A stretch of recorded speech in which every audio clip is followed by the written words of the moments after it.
Hello, everyone. Thank you so much for joining me for story time today. My name is Breeze. I'm a librarian in Manzanita, and I have a couple of books for us this morning. The one thing that they have in common is that they both have an alligator in them. So let's see how these alligators keep finding their way into our books. So the first book is called There's an Alligator Under My Bed. Does not sound good. There used to be an alligator under my bed. When it was time to go to sleep, I had to be very careful because I knew he was there. But whenever I looked, he hid or something. So I'd call Mom and Dad. Mom, Dad. But they never saw it. It was up to me. I just had to do something about that alligator. So I went to the kitchen to get some alligator bait. I filled a paper bag full of things alligators like to eat. I put a peanut butter sandwich, some fruit, and the last piece of pie in the garage. I put cookies down the hall. I left a fresh vegetables on the stairs. I put a soda and some candy next to my bed. Then I watched and waited. Sure enough, out he came to get something to eat. Then I hid in the hall closet. I followed him down the stairs. Out he goes. I followed him down the hall.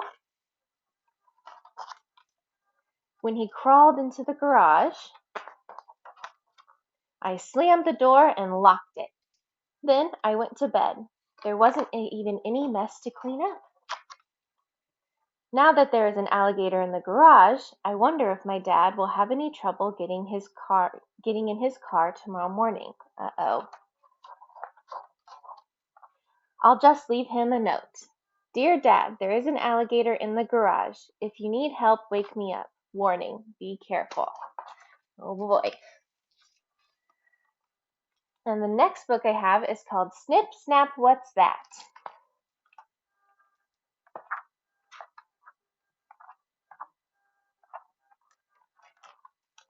Where do all these alligators keep coming from?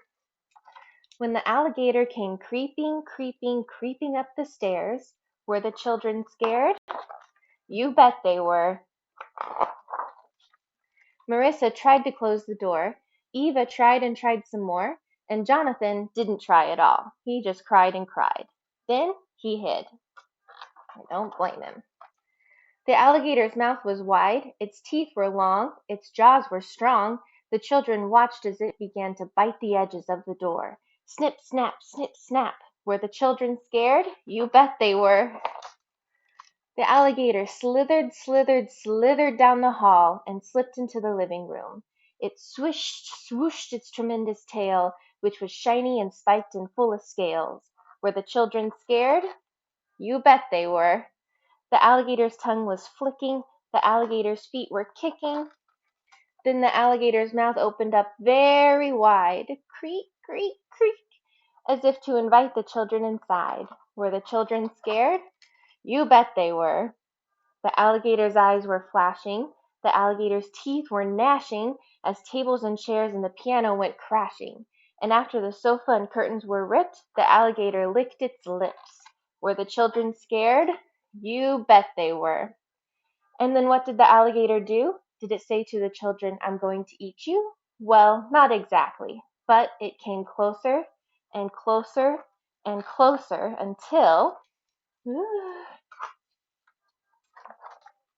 the children decided they'd had enough of all this scary alligator stuff. They plucked up their courage and gave a great shout. Alligator, get out! And was the alligator scared? You bet it was.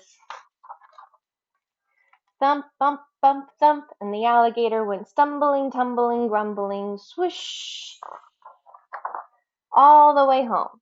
Snip, snap, the end. Thank you all so much for joining me today. I hope you all have a tremendous day and wishing you all the best.